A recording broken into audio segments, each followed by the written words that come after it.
The Freedom Party of Austria was commissioned by the Austrian president to form a government.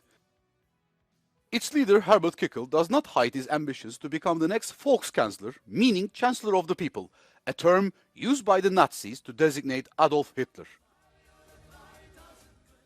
The potential arrival of the far right in Austria could disturb the EU and threaten military support to Kiev, at a time when the war in Ukraine and Donald Trump's return to the White House are calling for collective action.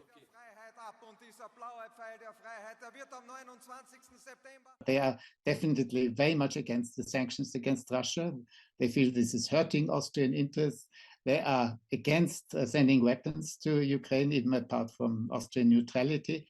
And they would like to see the earliest possible end of the war, regardless of what this means for the Ukraine. The rejection of immigration is one of the FPÖ's flagship projects, which advocates closure of borders, rejection of the right to asylum, and relocation and remigration of foreigners in order to guarantee a homogeneous society.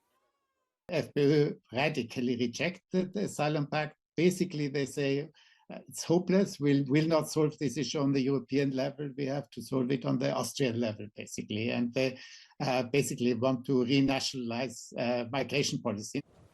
Opposed to the European Green Deal, which he calls climate communism, Herbert Kickl could support a rollback in environmental standards in Europe. On the European side, the FPÖ leader wants to transfer more competences to the member states without advocating a total exit from the EU. They say they will not promote Austria leaving the European Union, but they want to change the European Union. Essentially, they want to return competencies to the level of the member states. They would like to reduce the influence of the European Commission, and they are talking about the Europe of sovereign states, basically. They would like to have a very intergovernmental type of Europe without strong supranational institutions. The FPÖ arrived first in the federal elections in September with more than 28% of the votes. Efforts to block it have failed. Now forced to make up a coalition government, probably with the Conservatives, the FPÖ will have to dilute its policies.